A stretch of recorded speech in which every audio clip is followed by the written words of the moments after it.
last week. Okay, I sent Keller, and then I said, hey, did you get the mailer? She's like, no, but I got your other one, or the other one, because she told me about the back to school thing. Yeah. She's like, oh, no, I got the other one, she's like, I'm not listening or whatever. I'm like, I'm sorry. Oh, I didn't send that. That was Matt. Matt Hiley sent a Oh. mailer. He did it every door direct. And it was a bunch of his listings that he sold. Oh, okay. Well, I don't know, because I want to say that you were in the corner. I did, no, I mean, I sent one, but it wasn't that one. It was a Penn State football schedule. Oh, maybe she couldn't remember. Like, but she's like, but she just thought it was so great that you lived. Like, she's like, oh my gosh, she's like, I know somebody that's in your office. Like, oh, what? And she was like, yeah, I got it. And I said, hey, I was like, did you get my mail? Because we're doing like a client appreciation. Sure. And she's like, no, I don't think so. I don't think so. I'm not curious. I'm like, I haven't asked. But I just want to tell you, like, she's like, I like to get them and stuff. She said your dog's so cute, and your dog actually looks like her dog. You have a little white dog, right? I do. So she has, she got two, they're like a Yorkie poo or Shih Tzu Yorkie. I don't, is it Shih Tzu, a Yorkie, and a poodle? Okay. And your dog looks like, I was like, oh my god, I kind of looks like a baby. So how long does she live there? I know a lot of the people there. I've been there forever. Maybe 3 years. Okay, that would explain it. Yeah, but I'm telling you, it looks just like it. I'll be curious if she goes to the HOA meeting next week. If she. No, she doesn't. Yeah, they don't go. It's not like yours looks like that, right? Yeah. Yeah. Try to find a better picture. Yeah, but yeah, that's funny. And she's like, oh my gosh. And then when I said about it, she's like, oh no, she's like, I just got it from our friendly neighbor. Oh, it's funny because I have, been sending stuff out and people are like, you're everywhere. I'm like, Yeah. By design. Yeah. This is what I do. I'm trying to think, it's probably about 3 years, maybe almost 4. Cause I don't know, I'm trying to think of like anybody else, I don't even know her neighbors or anything, I know there's an Aiden that lives across the street. There's like 3 Aidens that live there, I guess, like, my nephew he's in 11th grade. So like all his little friends and stuff are there, and then she's like another son. But yeah, so we're like, it's a nice little area, she's doing stuff. Yeah, I've lived up there. So how do you?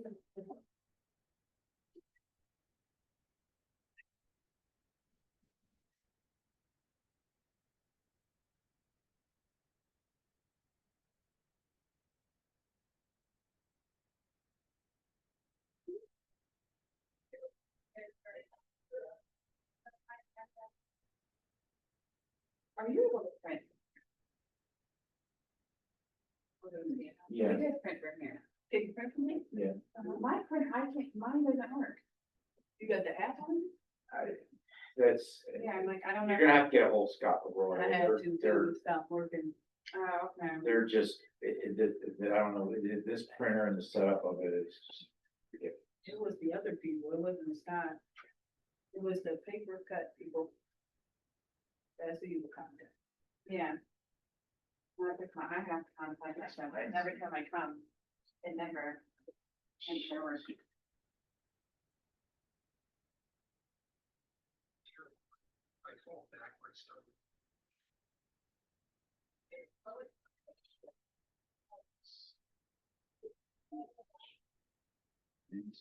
Oh, God, eat that nice.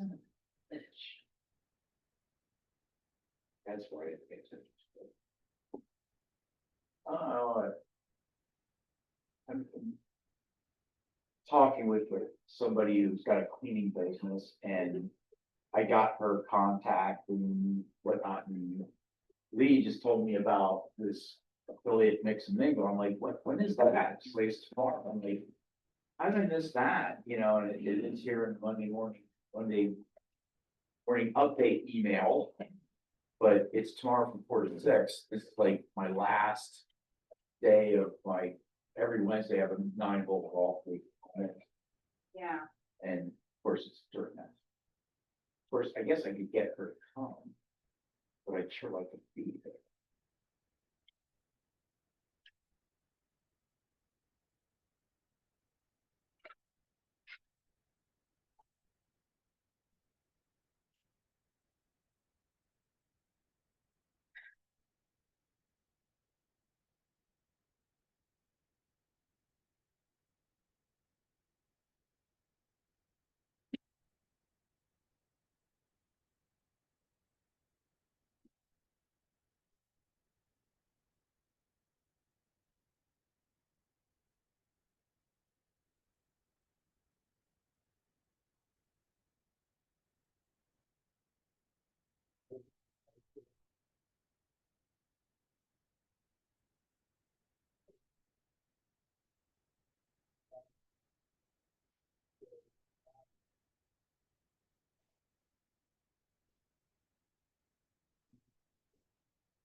Hey Tara, it's Rich Small. Hey, I was calling you, I know yesterday we talked about maybe you even becoming one of our affiliate partners with Keller Williams.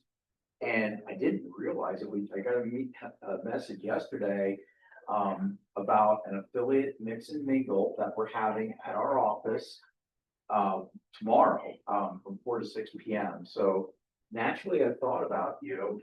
I can sign you up for it. Unfortunately, I have a commitment at that time, but that should not deter you from maybe making that connection.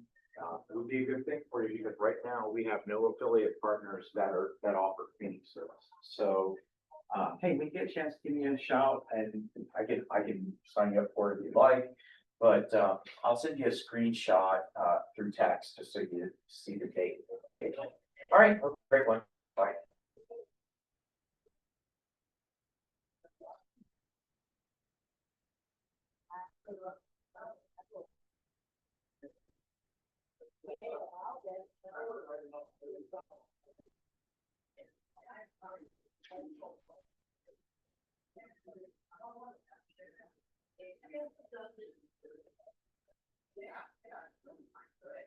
I hate it though. I don't think I've had one on the market.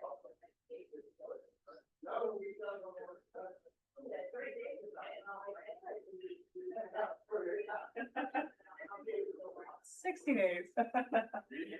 Well, you guys are in for it today because there's not enough people here to commandeer the time, so you get all kinds of nuggets today.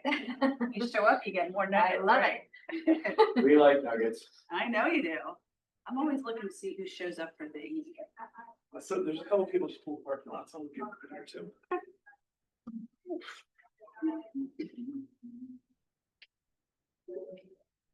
And we're recording it, so we'll have it forever and ever. I do my hair.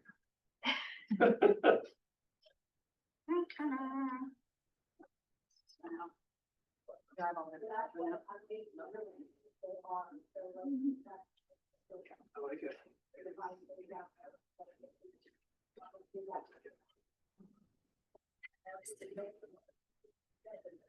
Oh, Kimberly. School colors were originally pink and black. I don't know, my marketing person said that, so I'm gonna trust them that they're true. I didn't fact check it. The mascot idea was born in 1855. Nice. That's good. I'll share it with you. I never sent one of my little seed things to myself, so I never got it tangible. I always put myself on so that I get whatever I send. I know, but I was limited, because I was running out of. I had somebody send me this saying, this is what happened with your seed pack. Nice. That's exciting. What's up? Buddy, Hey, how we doing? good, how are you? Good, good. What's that? What's that yellow stuff there? The party tickets? Michael. Fun stuff. Pink and black. Have you been? So it's 1930. Just got back from vacation. Black and Looking adopted. We're looking at my friend's annoying Facebook 1887 posts. and committed 33 years. We're out in Washington and Oregon doing wine tasting tours. Did you know that? Jealous. Penn State was originally pink and black? I did know that. Yeah, and then the covers would fade on the football field, so they switched to blue and white. Exciting. Very exciting stuff. Yeah. All right, well, I suppose we shall get started here. So, welcome, Nancy. Welcome, all of you. For those of you who do not know Nancy, this is Nancy Henry. Nancy's been with us for, how many years have you been with KW? Oh, forever, but Forever, dinosaur, yeah. She's such a- 14 Such a and a- dinosaur, 14 and a half years, so it'll be 15 years in February. 15 years, she's been with KW. She's on our ALC. She is one of our top agents in the office, and she's super amazing. So, I mean, yeah, that's right. so that's So, my husband. so let's start, Nancy. Let's talk about kind of your history of kind of where you grew up. Run me through, what it looked like, where you lived, kind of where you went to school, college, if you did, those kind of things. Sure. So I grew up in Upper Dauphin County, about 45 minutes north of here, over the mountain. You guys haven't been over the mountain. It's the big, huge mountain. Anyway, I went to Upper Dauphin. I grew up on a small farm. As a kid, I didn't really like to share that with people because I was very much, most people did not grow up on a farm. So I would always think that was like, oh my God, she grew up on a farm. But I didn't say that. I grew up on a farm. So the whole farm to table thing, we were trendsetters because we were always doing that. Yeah, so I grew up on a small farm, went to Upper Dauphin. Yeah, I mean, what else did you want to know about that? Graduated Upper Dolphin. Went to Upper Dauphin, graduated Upper Dauphin. Yep. Was very much into music. I was most musically inclined. What instrument did you play? My primary instrument was the alto saxophone. I did play bari sax in county band one year. So I was this teeny tiny little 91-pound high schooler carrying this big bari sax. I had to put it on a stack of books because I couldn't reach it because it was so big. I'm not even kidding. And if you've ever heard of saxophone of that volume, that size, with the low bass, you have to take a huge breath just to get sound through it. And it was like, oh my God, what am I doing? So that I played the marimba. I was the drum major in the marching band. Nice. And I don't do any music now, but I also sang. Yeah. Very cool. Yeah, and then I went to college at Shippensburg, where I met the love of my life. I say that jokingly, but obviously I mean it. And we've been married for 29 years. 2 kids, 23 and 25. Everybody cross their fingers, say a prayer, whatever you want to do. My daughter started interviewing for med school, so hopefully she gets in this year. And then we have a son who works, he's in a management training program for Hajuka. So if you're familiar with Hajuka, that's a nice company to put in. Little plug. What did you go to Shippensburg for? What was your major? My major was business. I think I started as business management, and then I'm like, I don't really want to manage people. I don't want to be in HR. I don't want to be that person. So I switched it to marketing. Oh, Yeah, did an internship on marketing research, which is why if I've ever taken note, I'm always asking questions about stats, details, and things like that. So very much when we do the state of the economy with Keller Williams, I get very into that, being very nerded out about it. So I had to look at the name and make it count because I didn't look at that. But very yeah, cool. Okay. cool. So you like the numbers, obviously. Focused on marketing. So after you graduated, what was that first job? What did that look like? Cold calling. That's a tough Cold one. calling. Yes, Nancy where Henry cold calling. I was. That's why I hate it so much. I worked for Health America, which I think that they became US Healthcare, and now I don't know who they're part of. But anyway, there was Health America used to be around here. And I cold called. I was in the inside sales department calling employer groups with 2 to 9 employees. And my only goal was to get them to obviously take my call and then have me mail them a packet of information. And then when they would get the packet, then I would obviously try to convert them. So I did that first, hated it. My manager had the ability to tap into the phone calls and listen, loathed and detested that, but I did really well at it. I was like, I'm gonna fast track it out of here because I am not doing this. So then I got promoted pretty quickly to account service rep. I forget what size those employer groups were, and then got promoted again to another size of account service. I liked account servicing more because I was out of the office, and I knew very quickly I was not going to be sitting in an office for the rest of my life. I couldn't stand it. I liked being in front of people. Okay. Where'd you go from there? Oh, so from there, had my daughter, so I quit working for a bit. I shouldn't say I quit working because as a stay-at-home mom, like you're never not working.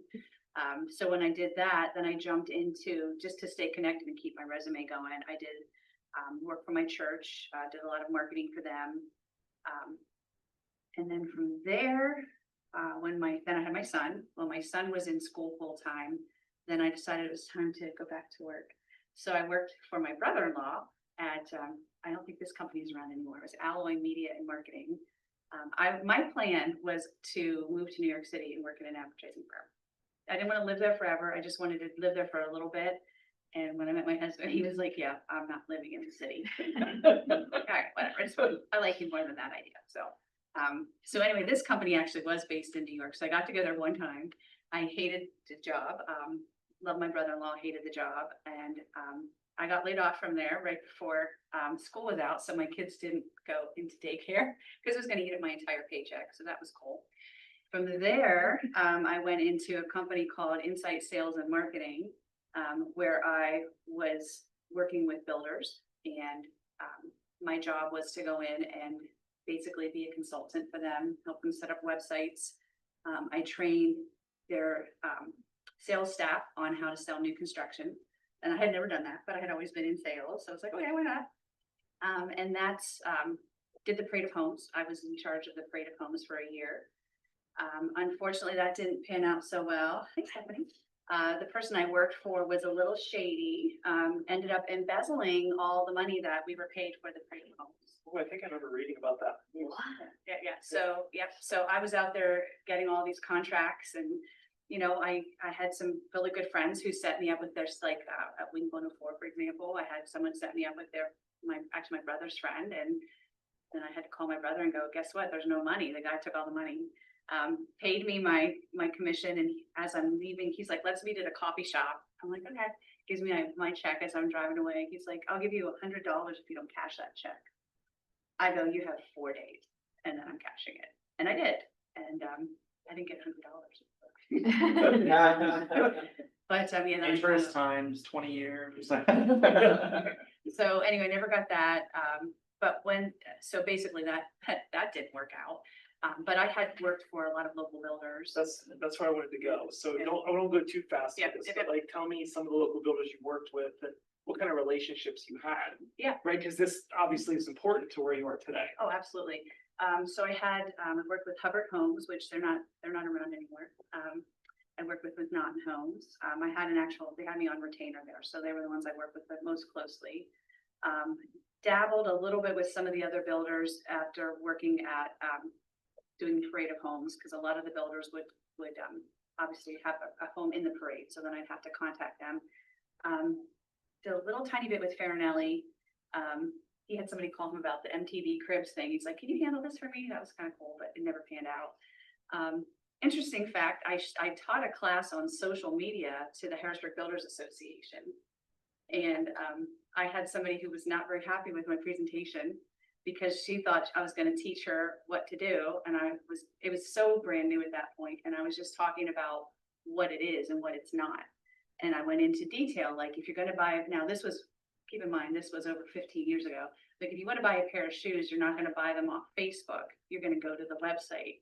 And they were all like, you just take stuff and copied and pasted it. I'm like, I'm sorry, this isn't what you thought it would be. So that was an interesting thing.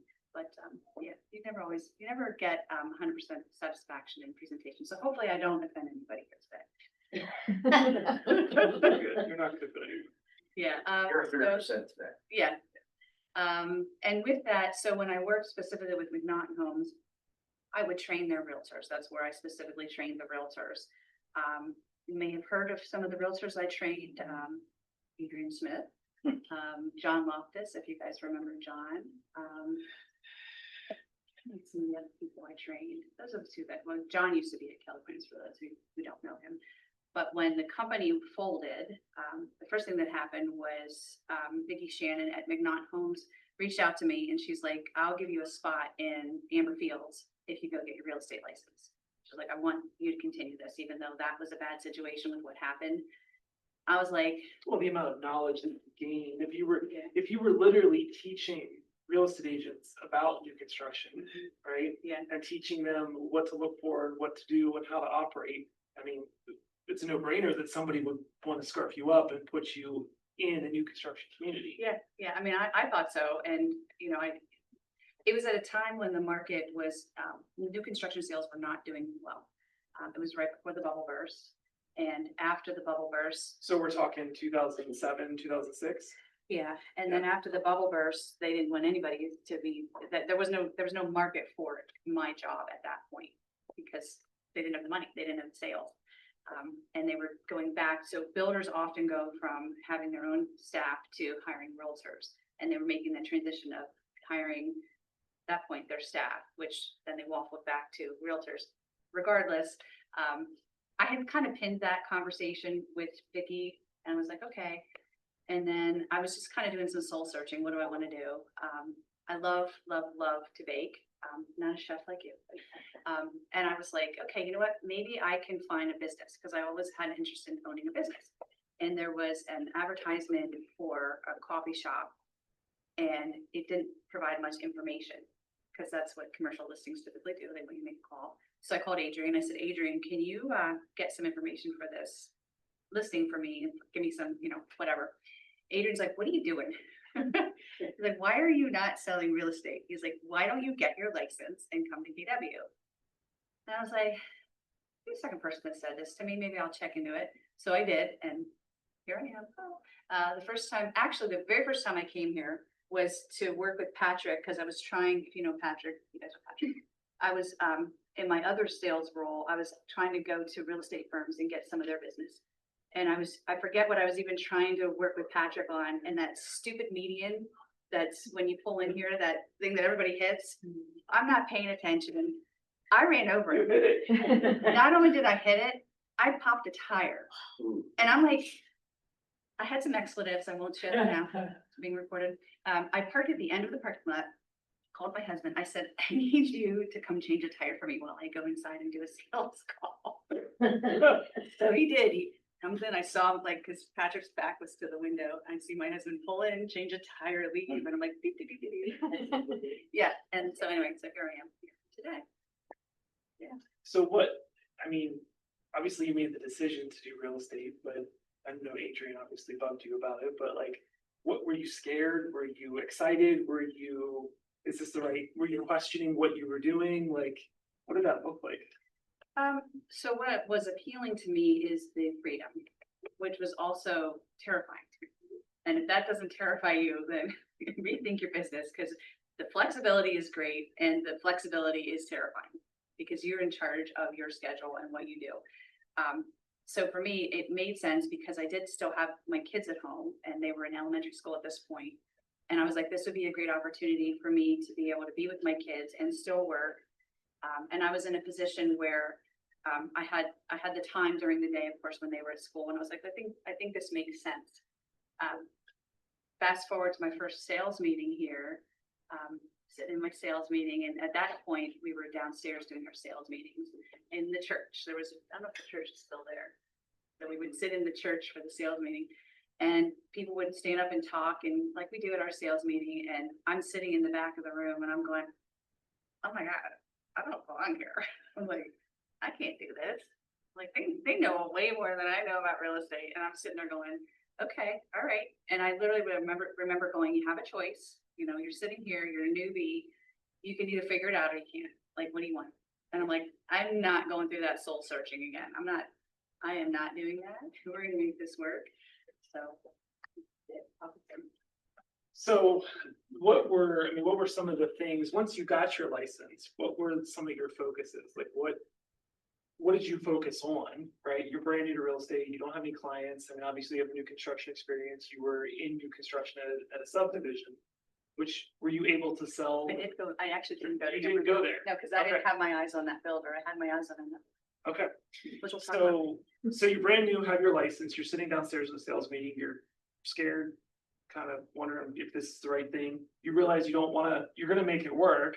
So what were the first things you did? Well, first of all, backing up to even getting my licensing, I was like, I'm going to do it. I'm throwing both feet in. I'm a fast track. So I went through I did online classes. I did all of the training super, super fast. So I got my license very quickly. And then from there, I was a sponge. I was absolutely a sponge. It's very disappointing that this room isn't full of people, not because it's 100%. me, but because this is an opportunity to learn from somebody. So thank you for being here, because it means a lot. It means that even the two of you who are on the ALC with me, like you guys, maybe there's a cookie, maybe not, I don't know, but you're here. It's not just about learning. Sometimes it's about being present and being around others and feeling like you're part of a community. So good for you, seriously. For me, I was like, I need to get every single piece of information that I can get. I was a huge sponge. The problem with being a sponge is you continue to take everything in, and then you're like, I feel like I'm about to explode. So what I did was I started off with, we called the class at the time 411, and I think it's now Ignite. I went to all of those classes. I was like, I am going to learn. And I'm going to figure this out. Technology never scared me. So I jumped into all of our old clunky systems, which changed, and all systems are clunky till you figure them out. And I just played around in the systems. So I wanted to understand how to put a home in the MLS, how to put a listing up. I wanted to understand how to work. I don't think it was called Command. I don't know what it was called, but whatever the system was we had at the time, I'm like, I'm going to figure all this out, how to send an email, what all of these things mean, because I'm not going to be the person who doesn't know how to do something because I didn't learn. And then from there, everything started to click. Now we have the one thing. We didn't have the one thing at that point, but it made sense to me, like, what can I focus on so that I'm not overwhelmed?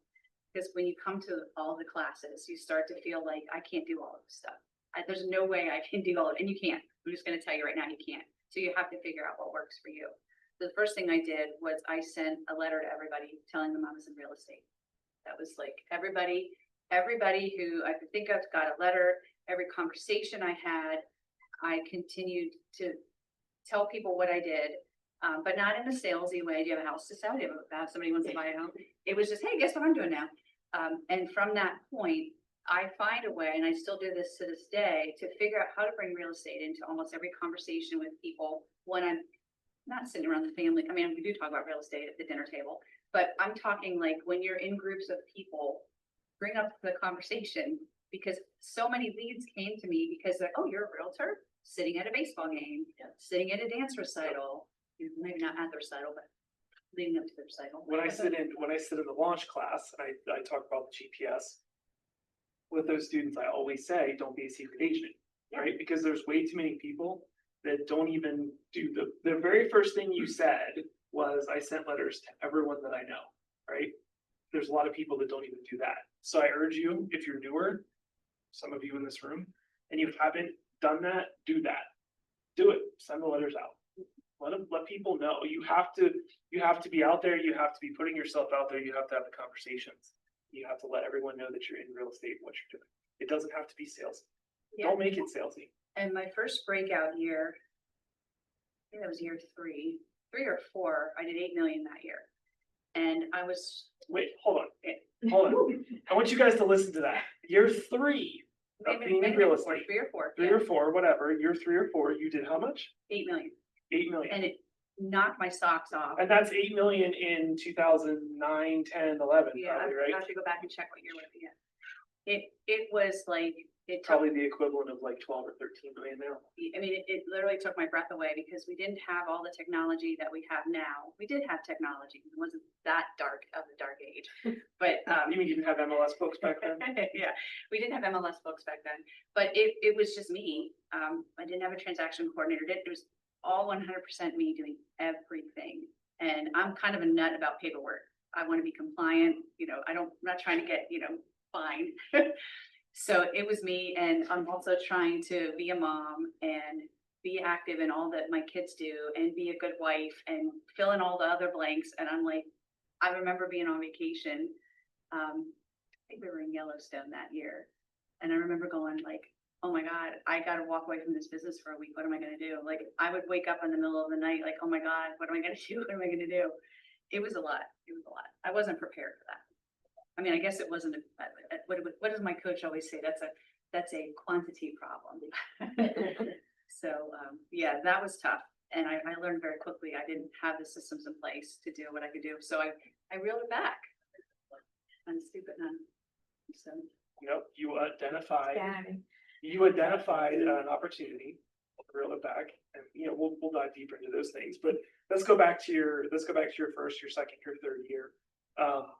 What are some of the activities that you did? So obviously you said you sent the letters out, right? You had conversations. Was there any other activities that you did on a normal basis to help you stay top of mind, to help you go out and create new leads and things like that? Yeah, so first of all, I've always run a very lean business. This is the first year I'm spending money on my business. Well, I started last year, so that's not true. Yeah, it was last year. This year I increased even more, but I ran a very lean business. So I want to start off by saying you don't have to spend money. Maybe a little, maybe not. If you've got to figure it on your budget, but I was exceedingly cheap with my business. I did whatever I could do for free. And guess what's free? Emails. Letters are not, but letters, okay. I was like, all right, I can do that. Door knocking is free. Did that, hated it, did it, and it wasn't for me. Open houses are free. I did open houses every weekend. So what I would do is I would look at all the listings in the office. I would look at all the listings in our office and I would go, okay, that one is one in an area that I want to be in and the price point that I want to be in. And I would call the agent and I would say, can I do an open house for you? Very first open house I did, I sold the house and got a listing. Heck yeah. Woo. Nice. The second open house I did, I didn't sell that house, but I got a buyer, ended up selling her house, was my very first listing. So the other house took a little bit to list. This one was my true first listing. First listing, sold, helped her buy a home. And just last year, I sold that home and helped her buy another home. My very first customer. And I always thought her name's Amy. I'm like, Amy, you were my very first customer ever. So, and we still keep in touch. Imagine that. How many girls have you got from Amy? None. Amy is, Say that. be careful in case Amy is watching. Amy absolutely would refer me. She's just not well connected, that's all. She's a very good person, but she definitely would tell my story. But just in case you're watching, I love you. Anyway, We'll cut so- that part out. yeah. So I definitely did open houses because then I was feeling better about I have purpose.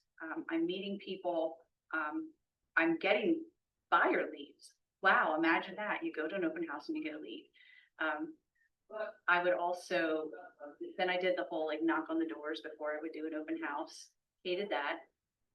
Did it anyway. Those are the big things. And then again, the other thing is every time my kids, like my son played baseball, my gosh, my kids, baseball, softball, dance classes, gymnastics, like I think they tried soccer camp one year, karate, like all this stuff. And I would sit at all the classes and, you know, you get to know the parents and I wasn't trying to be that annoying person. We would just sit and talk. Oh, what do you do? Oh, you're in real estate. Let's talk about real estate. I remember sitting at a baseball game and I had one of my raving fans come up to me and go, okay, my fiance and I are getting married, so we want to buy a house together, and he has a house to sell, and I have a house to sell. Okay. Yay. Yeah. Since then, I helped her son buy a house last year. Got referrals over the years from them, so yeah. So do you hear the common denominator with what she's saying, right? You have to be out and about, you have to put yourself out there, you have to get into those conversations. Yeah, so fast forward to now my kids are grown and kind of flown, still have one at home. Now I don't have the dance classes and the baseball games and the softball games, still have those connections to those people. So now I'm in a stage now where I'm looking for more groups to join, people to be around. And that's my first nugget. I promise there are less people here, nuggets. So many people come to real estate and it doesn't work for them. And that's a choice. It's a choice for it to not work for you. 100%. So one thing that people say is, I don't have anybody in my sphere. How can you get people in your sphere? What can you do to find a sphere? First of all, you have a sphere. And if you don't want to be calling on your aunts and uncles and cousins, and that's fine. Nobody's asking you to do that. But you got to find people, you got to meet them. I didn't know any of the people from dance class and baseball games until I was in that group with them on a regular basis. I introduced myself and had conversations with them. So if you don't have those types of opportunities, which I don't at this point, what group can I join? I tried the referral group thing. I didn't really care for that. Meet once a week and have lunch and everybody sits around the table and talks. It's really good for some people. I did that, a couple different referral groups, and I was like, I can't do this. I'm not paying, bless you. Everybody's all sneaky today. I'm like, I can't pay to do this every week and sit here. I just feel like my time is better if I'm sitting somewhere else. But find a group to belong in. Kim, what do you do? Bunko, bocce, bowling. All the bees. I'm talking about doing a book club. Another bee. Yeah, all bees. Yeah. Huh? She's always talking about, oh, I'm going to this event. We're always like, okay. Yeah, and just lots of coffees with tons of people. And honestly, the amount of business you've gotten just from bowling. is 9. huge. 9 deals just I from did being 9 part of the deals rally. from my bowling league. I saw your advertisement at one of the, Yeah, I at saw it. ABC I North. took a picture of it, yeah. It's been up there for 3 years, 9 deals. Yeah. So that's the first, like I said, that's your first nugget. Find a place to belong. Yeah, You know, you'll find. Make it something that you like to do. I mean, don't do something you don't like. Do something you want to do, something you like. Absolutely. Because then it will look like you're just there to get business. Who wants that? I hit the fourth B, which is bars. It works. well, I do that periodically too. Yeah. Well, but you come from, I'm super connected in a food service industry, right? So when you go to those bars, you're likely to run into someone that you knew Yeah, in the past. yeah, just, it definitely, I think it's important to be passionate about what you're doing, like find that hobby and then get connected with those people, because those conversations naturally come up. Right. You know, you'd be surprised how quickly they come up when you build that relationship with people. It's not that aggressive real estate conversation to start, it's just getting to know each other. And I do that a lot, you know, floating around the Hershey scene, and I need to grow that nugget, you know, get it in more groups. That's something on my radar, you know, as I wrap up this year. It's like, what else can I get into? Yeah. What other club or, you know, group or runners club of Harrisburg? I've been talking about it for 6 months now, but I'm still not joined in. You'll be like, hey, how about Just slow down a little. Yeah. Hold on, I know. You know, if it's fun for you, Yeah. you know, then it's, first of all, it's gonna feel natural talking about real estate. What I'm not saying is be that annoying person in the room. Oh, hey guys, look at this listing I have. Do you know what I do for a living? No, Yeah. just, it's just a natural conversation. I had, I had real estate in almost every conversation that I have with people who aren't like, you know, people I see every day. I had somebody sealing my driveway. And I'm like, all right, well, gotta talk about real estate with this guy. Cause also maybe that person could be one of my business affiliates. So I'm having a conversation. He's like, hey, okay, I'll take your card. I want to buy a house for my mom. Perfect. So I did help his mother buy a house.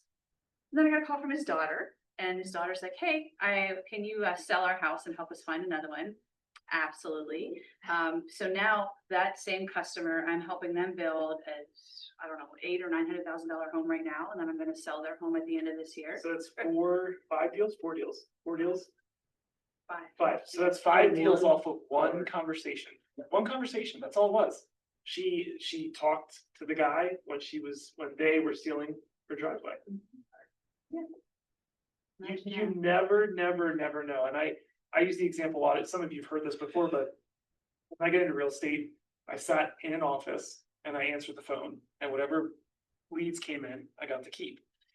One of those was a listing in Likens. Did I want to drive to Likens? No.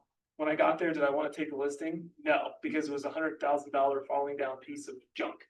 Did I take it? Yes. And guess what? I ended up selling 5 other houses from people that I showed that house to that didn't buy that house. It's all about that one phone call, that one opportunity, just like Eminem. Eminem, you know what I'm saying? Rapper. Yeah. Oh, yeah. One shot, one opportunity. Yeah, get up on stage. Wrap it up. Never mind. Whatever in my head. Haven't got it. All right, so we went off on a lot of good things there, but hopefully they got those nuggets. There was some real good nuggets dropped there. So let's fast forward slightly. Okay, so you talked about your first like 3-4 years. You did 8 million. You kind of reeled back. I do want to talk a little bit about what that looked like. So when you had that crazy year and you did 8 million and you started reeling back, what systems, what processes, what did you put into place at that point?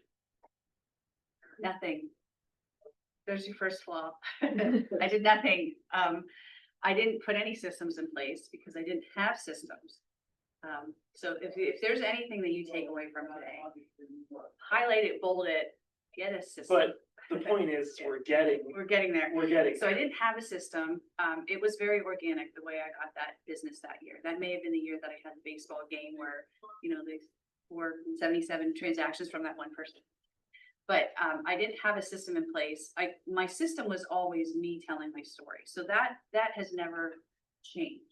I wasn't doing email drips. I wasn't doing mailers. I don't think anybody was doing texting at that point, but no, I wasn't doing that. I scaled back my open houses.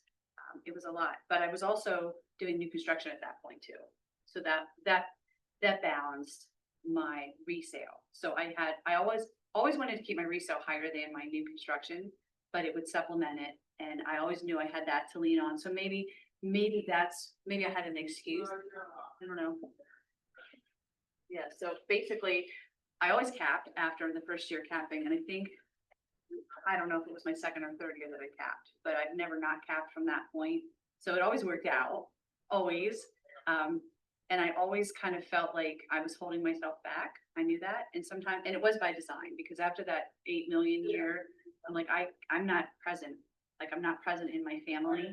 So I made a choice so part of it was a choice. Part of it was a panic attack. I reel it back. I know that may not make sense to some of you. But that's just where I was. That was my headspace at that point. So in that time frame, you obviously got into new construction. So tell us about that and what that looked like. Yeah, so I had I had a target, shouldn't say that in case it's watching, but you should know I had a target for Yingst. I knew that they were really good people, really good builders, really good to work with. So when I started here, I made it very known that I wanted to work with Yingst. And Patrick and Gary was our old broker. They both had connections into Yingst. And I was very, very vocal about it. So they both, on separate occasions, took me to interview at the Yingst office. I started off with Donegal Crossing was first. It was 9 lots. Just really great experience for me. And then while I was there, I'm like, hey, this little subdivision over here, Aiden Grove, isn't really selling. What do you say I take that over? So I took that over, and now I'm in Rockville. Aiden Grove, I think there were 12 lots, and then Rockville has 294 parcels. So now we do share it with another builder. So, but the more I sell, the more I can sell of those parcels. But that was a huge project. And that will continue on for a couple more years, and continues to grow. So if you're not aware of Rockville Estates, yeah, I can show it to you. We'll be doing that as another take two here. I want to take everybody through there. But yeah, so I had my radar on Yingst Homes, and I've been very grateful to work with them over the years. Hopefully they continue to agree that I provide value. So I don't know if any of you guys picked up on that, but she was very passionate about wanting to work with Yingst, right? And take the new construction piece out of this. What did she do? She partnered with 2 people that had the connection, and she was persistent, and she had those conversations, right, to get in that situation. So I tell you that, and I repeat that, because that can be applied to any situation, right? If you're passionate and there's something that you want, find the person that can help you get there, right? Find that person, because those 2 were your people. Now, obviously, you were the one who interviewed. You were the one who really was on stage, but they got you the connection. They opened a door for me. Yeah, to get there. Yeah, and that is one thing, when I look at, like, we all have to understand what our strengths and weaknesses are. I know I don't like to make cold calls, so I will be happy to say that's a weakness. I hate it. Been there, done that. One of my strengths is when there's something I want, I'm getting it. Like, I'm very driven for that. So I decided, what do I need to do? What's the homework I need to do? Who do I need to talk to? What do I need to do to be prepared? And how am I going to get what I want? And that was something that was definitely a goal of mine. Yeah. So you probably don't have the stat like in your mind or anything with that. Maybe you do. I mean, how many houses would you say that between those 3 subdivisions that you've sold to date? I have no idea. Just take a wild guess. I mean, it's got to be definitely over 50. you gotta understand with new construction, I might meet with somebody 4 or 5 times before they're ready to, because we do custom homes. So I met with somebody last night, I think it was our 4th meeting. So it takes a long time. And when people are dropping, you know, $600,000, $700,000, $800,000 on a home, they're not gonna rush the process. So it's not, where I work is not high volume like townhomes. So I would love to know that number though. It's probably more than 50. It's gotta be. I don't think it's 100 though. And then, I mean, Rockville's average price point, 450-ish. Right now, the price points are going up. Most of my buyers there are 600s and up at this point, a few in the 500s. But then also keep in mind with new construction, I'm also getting their resale business too, if they don't have an agent. So she's able, so what she's saying there is she can list their home, their current home. So Yeah. she's listing their current home and then also acting as the buyer agent for the build. And then when I'm continuing to keep in touch with them, when they're ready to sell, they're calling me to sell their homes. When they have a friend who needs to sell, they're calling me to sell their homes. Because they've already established a relationship with me. And as long as I keep that going, as long as they don't forget about me, because as much as they loved me today, they're gonna forget me tomorrow if I don't stand with them. So we're running a little short on time, and I want to make sure that we cover really kind of your transition the last 2 years and the systems that you really did put in place, and how proud I am of the things that you've accomplished, and the things that you've done. So let's talk a little bit about like, how did you get to that point to say, you know what, I got to do some things. I got to spend some money, right? Because up until 2 years ago, you didn't have really a marketing budget. You weren't spending anything on advertising, right? Everything that you did was very organic, right? 100%. Right. So what was a pivotal turning point for you to say, you know what, I gotta inject some things into this business? Yeah, so when I started 2024, yes, at the end of 2023, I was like, okay, my kids are out of the house and I'm getting bored. Let me tell you, we were an empty nester for a short period of time. Then my son came home from college, and every night I'm like, well, we're gonna watch another baseball game tonight or a football game, or I mean, I don't mind that, but it's like every night of the week. At one point, we had Jeopardy on. I go, I will not. We're not watching Jeopardy. We don't watch Jeopardy now. So I decided that in 2024, I was going to say yes to more. Don't ever say you're going to say yes to everything, because you got to understand how to say no. So we got an email at the end of, I think it was probably closer to September, because we got the whole, who's going to go to family reunion. Yeah, we were coming back from Mega Agent Camp. We put together the package in Yeah. like September. So I was like, that's what kind of was like, okay, I've never been to family reunion, and I had been in the business for 10+ years. So I was like, all right, I think I'll go to family reunion. All right, that felt okay. So then I'm gonna say yes to more. Went to family reunion. Kim knows the story here. Go to family reunion. Kim's like, I want to get a MAPS coach. Let's go talk. The great Let's story. go talk to the MAPS coaches. And I'm going, I'm not doing that. So years ago. Meanwhile, you wanted a MAPS coach. You did not want a MAPS coach. No. So just keep that in mind as you hear this. Yeah, so years ago, they would require you to do a 1-year commitment for MAPS coaching. And I wasn't, Hold on, I'm sorry. Do you guys know what MAPS coaching is? Okay. MAPS coaching is Mastery Agent Productivity Systems Coaching. It's a Keller Williams model that Gary Keller believes that every agent, no matter what position you're in, should have a coach, right? So if you're in Momentum, Sarah's your coach, right? If you're in the top 20%, I'm your coach, right? But there's also other coaches out there. And the cool thing is that you can find a coach specific to something that you're passionate about, right? So if you want to focus more on marketing, you can find a MAPS coach that's built on marketing, right? If you're in leadership and you're running a team and you want to have a coach that helps support your leadership capabilities, you can find someone on that. So there's all different types of coaches out there. But MAPS, they're all Keller Williams agents that have been vetted. You have to literally have so many, you have to have taught so many hours worth of courses. You had to have gotten so many hours or so many reviews, and they have to be 5 stars within the last X amount of time to qualify to be a coach. So these are top people that are out there that you can get as a coach. Sorry. yeah, so I did want to go for talk about coaching, because I figured they would give me this hard sales pitch, and I didn't want to spend the money for a 1-year commitment. So we go. Kim's like, I'm like, I'm not going, but I'm like, she's the one that wants to coach. So we sat at a table, I forget who the guy was at the time. And he's like, are you interested in, and at that point, he told me you go month to month. I'm like, all right, saying yes tomorrow. Okay, maybe I'll do this and I'll see what it feels like. So, end of the story. I said yes. Kim said no. Yeah, imagine that. the I was complete too busy opposite. planning a wedding. And, I had my coaching call this morning. I've had my coach now for a year and a half. Since I've gotten the coach, so backwards, we go back to the year I did 8 million and panicked and didn't have any systems in place. Since I've hired my coach, I now have a marketing person. I have a transaction coordinator, getting ready to hire people for my team, looking for an admin and a buyer's agent.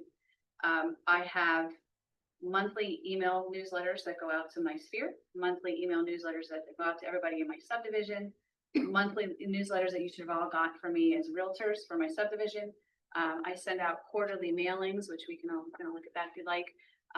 I am getting ready to do my first event. I do texts every quarter to my sphere. So I can get into dig deeper into any of that for you guys if you're interested. But so now I have a lot of systems and I'm adding more to my systems. Once you get them set up, here's another nugget. Get a system now. Do it now. Do it now. Don't wait Whatever till it you're is. doing 8 million. Do it now. So if you're wanting to send out a newsletter, it's free. You don't even have to pay somebody to do it. You can do it yourself. Get a Canva account, which Nope. that was another thing I didn't want to do. You don't need a Canva. You don't account. need one. You got a Canva. Well, I know, but I paid for it, but get into Canva, understand it. I wasn't spending any money. Now I have MailChimp, I've got Canva, I've got all this BS.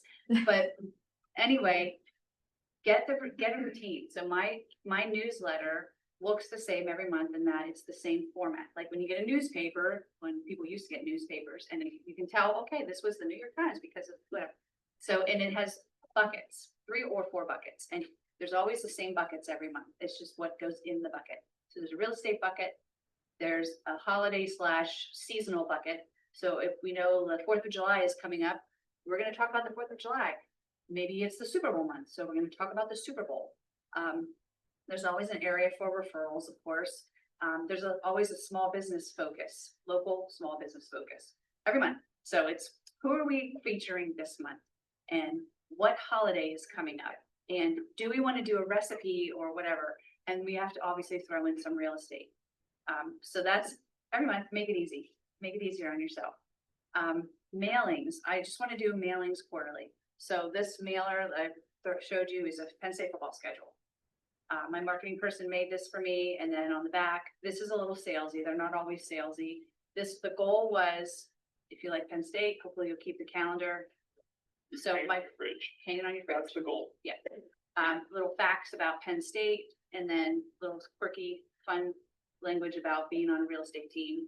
What you, just like a football team, you need a good team, blah, blah. I did a mailer 3 months ago that was kind of passionate about the environment. And so specifically honeybees, if you're not aware, they're diminishing and we need bees to eat because they pollinate a lot of the food that we eat. So I did a little bit of a mailer about that, had a little tiny seed packet in it, asked everybody to plant their seed packet so that there would be bees coming to the flowers, had people send me pictures of the flowers they planted. And by the way, I talked to my landscaper who was in my yard. I go, by the way, you're going to get more business, of course. How'd you like to partner with me on a mailer? $500, we each threw in $250. You know, prior to that, I'm like, you know what? I don't see a whole lot of people doing calendars. So my first mailer of the year was my calendar, a magnet for the refrigerator. There's a picture of me and my dog. And, you know, so many people were like, oh, your dog is so cute. I know. Just look at the dog. I don't care. But remember that I sell real estate. Yeah. Have you gotten a good ROI on your mailers? So whenever you do any type of marketing, you got to give it time. So am I getting ROI? Still tracking that. What I'm getting is attention, which is what I want. Yeah. I went to a graduation party in my neighborhood and I had multiple people come up to me and go, you're everywhere. I go, I know. That's exactly what you want. Yeah. Yeah, it's exactly what you want. So, Rich, I think, you know, to your point, anything that you send out, mailers, things like that. Yes, does it create attention? Absolutely. The immediate ROI isn't always there. There's people that have been doing mailings for years, and they say literally it takes about 6 to 12 months until you see a result, as long as you're doing it consistently. So, And they know to expect a mailer from me. I'm part of something called DTD2. I recommend you looking into that. That was something my coach recommended. DTD2. And what that is, it's a system of touching your sphere once a quarter. Actually touching them once a quarter. And I only do the texting part of it, but you touch them once a quarter with emails. Actually, I do more than that because I do emails too. Emails, phone calls, texts, and I think it might be a mailer. I don't remember. Actually, I'm doing more of the DTD2 than I thought. But basically what happens is every week there are different letters of the alphabet assigned to who you're reaching out to. So like 1 week could be everybody's with last names beginning with S and P, and you're only reaching out to those people. Yep. So it makes it a lot, it doesn't seem so like, where do I it's start? daunting because you're Yes. not doing the entire database. You're not like, oh, should I start with this group of people or this group of people? I know that today I'm calling P and I'm calling Q. Yep. But it's built based on like the likelihood of how many people's last names with those letters that you would have. So Right. it actually equals out that like most databases, when you do it, you have the same amount of people. Yeah, like when you get Z and X, you're like, they're never together. But with that, so my texts, my last text was that my team is growing. Who do you know that I need to know? And I had responses from that. Every time I send out a text, I get more responses. Now I am using Twilio, so I am getting people are scamming your number, Nancy. I'm like, no, that's me, but thanks for reaching out. I had the one that was most successful was in the spring.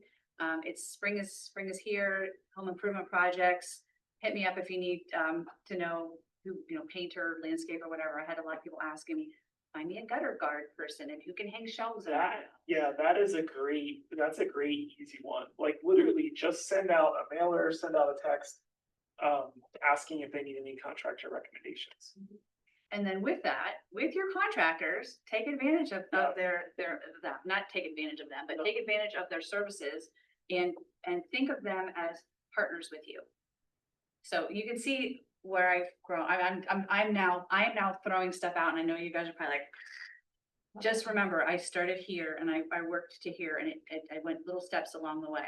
So now I am like, as I'm getting ready to do my fall family photo shoot, that sounds like alliteration there, even though it's not all F's, but anyway, I like to make Fall jokes. family photos. Who can I partner with that's gonna help me pay for that? So you're benefiting by being in front of people. I'm benefiting by being in front of people. How can we make that work for everybody? So you don't have to go it alone. And guess what? You're all here today, so you have a resource of someone you can reach out to. And those who didn't, where's this camera on? Those who didn't show up, Over there. they're not getting that information. Just kidding. If you watch it, you'll get it. So, I want to point out too, looking at your multi-year trends, right? So this is proof that when you put systems into place, you're going to see more production, right? So 2021, well, we'll skip that year. Oh, that was COVID year. Yeah, I 2020. still capped them. So 2022, Nancy did 5.3 million. 2023, she did 6.8. 2024, she did 8.5. And this year, as of July, so we're halfway through the year, a little more than halfway, she was already at 7.9 million. You're on track to do about what, 10, 11 this year? I don't want to talk about it. Yes. This is when I talk about a breakout year, this is like that comes with a whole host of other things and anxieties, but we'll talk about that in another class. But the difference is compared to your third, fourth year in real estate is you have these systems in place. You have the TC to help you manage the transactions. You have a lot more happening on the back end with your operations so that the job isn't as daunting. Right. And I want it, by the way. That's a big thing. I didn't want it before. I know that sounds stupid. I know it does. I hear myself and I'm like, oh my gosh, that's a terrible problem to have. I didn't want it at that time. Now I do. And now it's like, once you want to be successful and you start being successful and you crave it, and then it's like, what can I do to do more? What can I do to do more? So We all have a different story. This is just mine. You don't have to feel bad if you don't feel the same way that I do. So what have you learned about yourself in the last 2 years? Well, last year and a half, year and 3/4, since you started really implementing those things, and you started saying yes to more. Yeah, I've learned that systems are your friend. So I no longer lay awake at night going, what can I do to let my sphere know? Like, duh, get a freaking email newsletter going and put it on trip. You know, every last Thursday of the month, that email is going out. Better be ready to go by that Monday.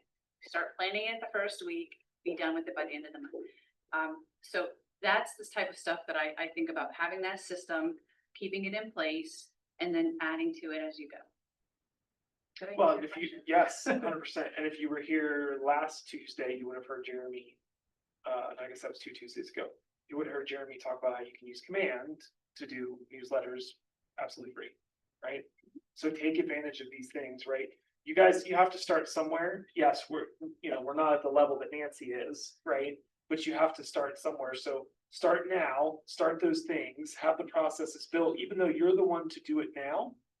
When you start reaping the rewards of the things that you're doing, the first thing you do is you hire an admin, right? That's transaction coordinator. That's an admin assistant that helps you with the marketing side of things. That's how you scale. And I have a marketing person who, if you're interested in getting her information, I'm happy to share it with you. I guess I'll share her. So any other nuggets, anything else that we missed? I mean, the thing that I'm gonna just keep pounding home is get out and do something. Like, do something. Don't sit and cry that your real estate business isn't doing well if you're not doing anything.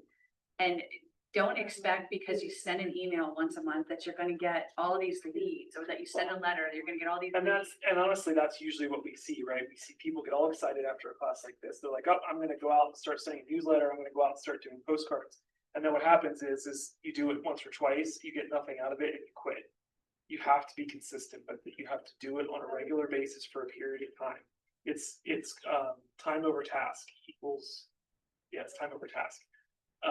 That's the idea. So you have to make sure you have the consistency there. Yeah, and that is the key. So one email, probably not gonna get you anything.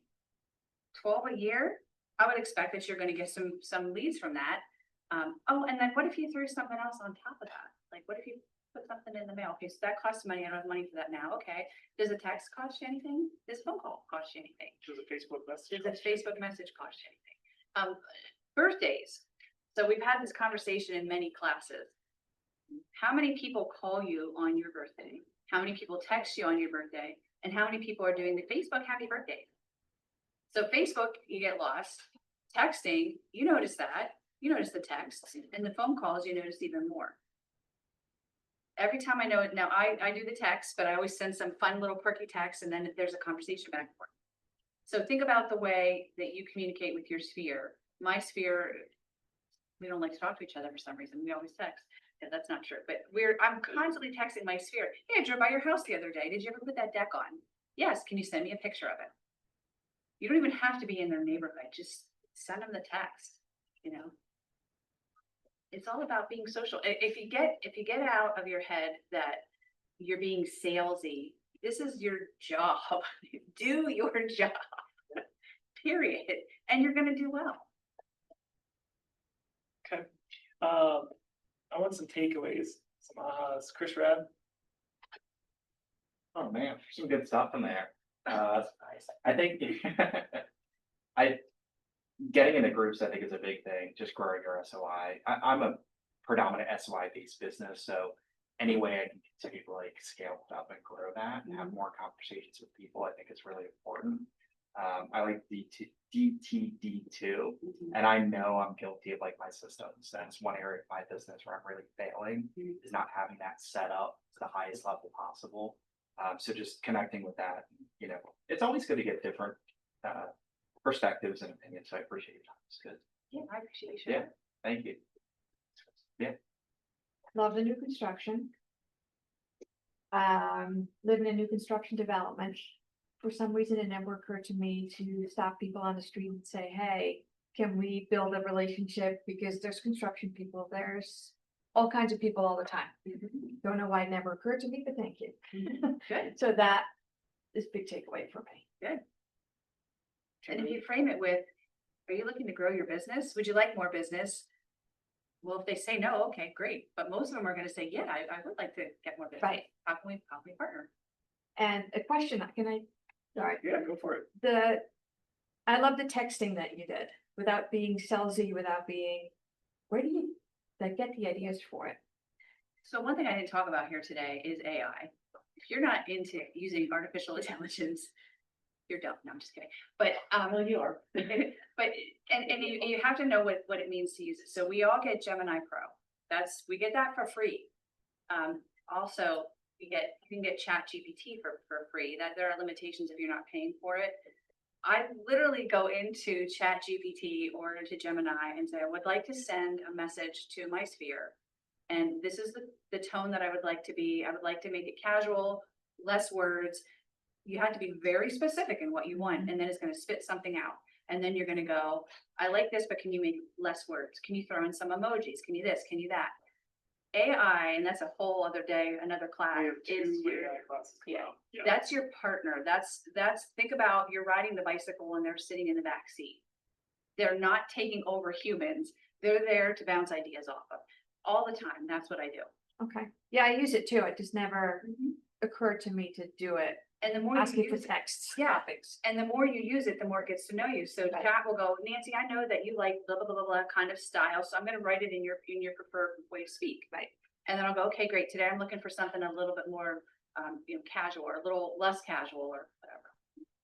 Yeah, if you're not plugged into AI, you need to be plugged into AI. I use AI to help me write HTML code for blog posts. It's incredible, absolutely incredible. Yeah, what it does. So lots of great information, find a place to belong. I love, I'm in all those sports and stuff. I need to talk about it a little bit more. Find a person who can get you there, and then do it now. Like system, so lacking on that a lot. So just making sure that I get into that routine. You're going to feel better about it. Just do one. When I did that first newsletter, I was like, did it. Oh, I got to do it again. But wait, I already know what I'm going to do. Just going to put different information. Because you already had a template. If I can have a template and then just kind of plug in some thing. And now we got Canva for free. Yeah. You can put it in Canva and merge it. That's awesome. Anybody else have any takeaways? Rich? Lots of good stuff. I really, what kind of hit me was, you'd said that, make up your mind to succeed, like it was, if you fail in real estate, that's a choice that you make. And I thought. Yep. Yep. So. But no, great presentation. Very well. Thank you for showing up. What about you? Time on task over time, just stay on the thing. Thank you. You finished it. Yes, you finished it for me. Time on task over time. Absolutely. Yeah, and you'll understand that the more you get into that. You'll go, oh, okay, makes sense. I actually have more days in my more days in my life, more time in my life. My days. There we go. More hours in my days. More There we hours. go. I would get it eventually. Kevin. Being a new agent and being a part-time agent kind of, but have another full-time job.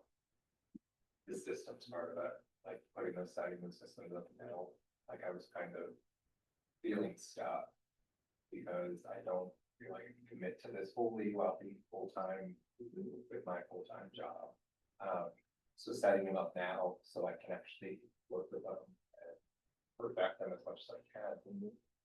And letting them work for me, Yeah, so you can be on vacation, you can be at work, and the email that you created and put it in command and you timed it for when it's going to be released, it just goes out like magic. And you're like, oh, I was just on vacation or I was just working and look at what just happened. Take advantage of that. The automation, the smart plans, the things that you can do in command. Yeah.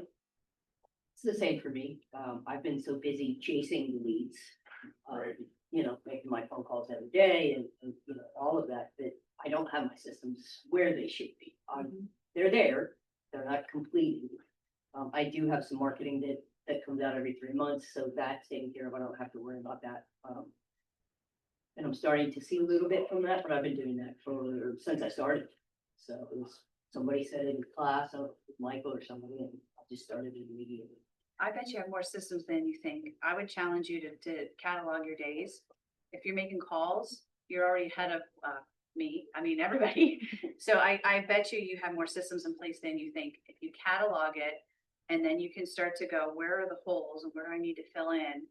You know, you don't have to go, I'm not doing enough. You obviously we all need to do more, but I bet you're further ahead than you think. Yeah, you make about what, 120 calls a week? Yeah. Yeah. good Some to know. weeks it's less, because of what I chase.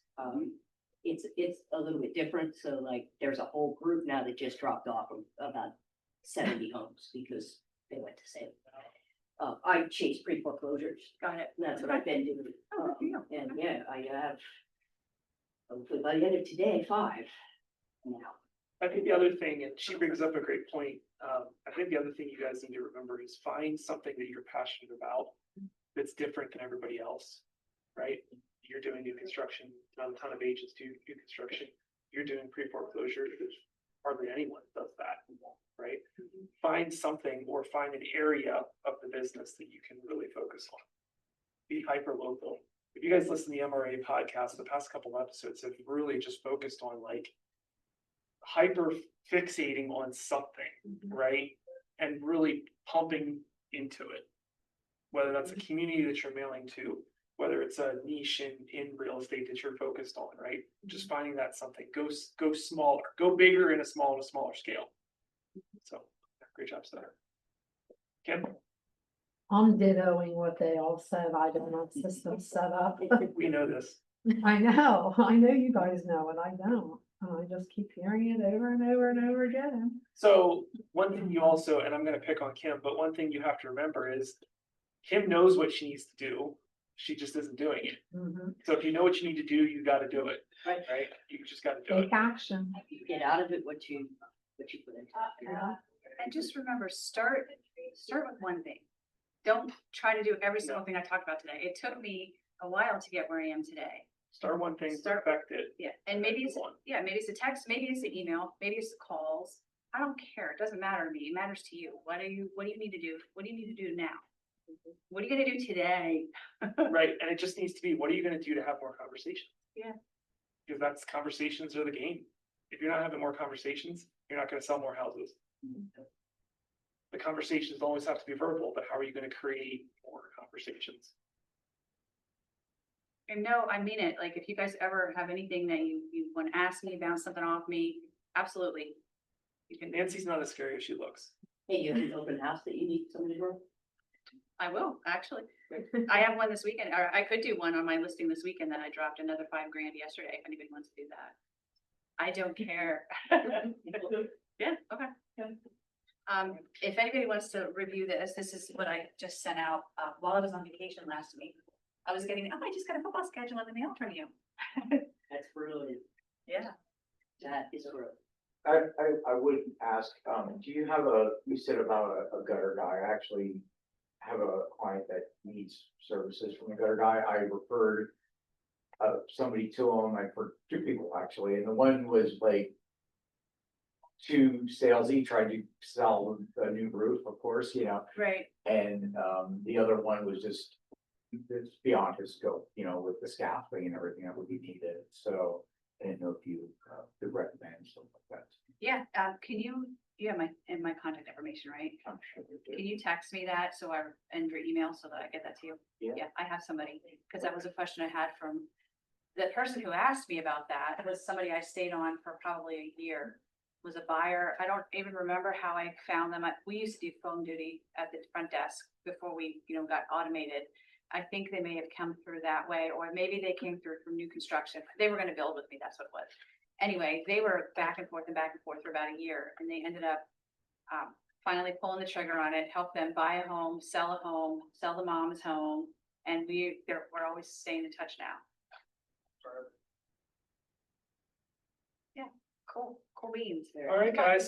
Can I ask you a question? Yeah. As a new agent, is there a list that the office has for referral partners other than the people that work in the The office? affiliate partners. No? Go find them, make Yeah. your relationships. Yeah, no, I, Really, know yeah, it's a good place to start too. 100%, if you ever have a question, put it out there, like, because we always have people that, like, I work with people, I can give you, everybody works with someone they can give you, put it on the Facebook group.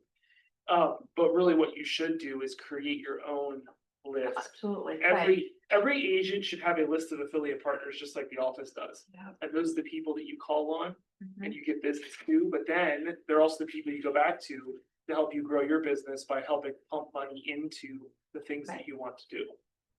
I mean, everybody should have that, and then don't discount local organizations and local businesses as well.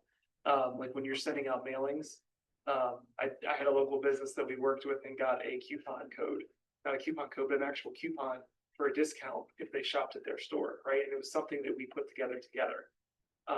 So don't be afraid to go out and look for those, search for those relationships. But especially when you do the client events, we have our client event coming up and it's half paid for through a sponsor, right? She's gonna have hers will be half paid for, I'm sure, or more, right? From a sponsor. Sorry, my phone is blowing up right now with leads. All right, so all good, pizza back there. So feel free to help yourself. Terry will be in here shortly, for her class. Awesome. When do you want to do the open house? I don't care. Thank you. Thank you all for coming. Do you have a iPhone? What kind Can I take a peek at those? Yeah, I do. Oh, Check this out. So, like, you unlock your phone. Like, Yeah, I think I already have his contact. do you?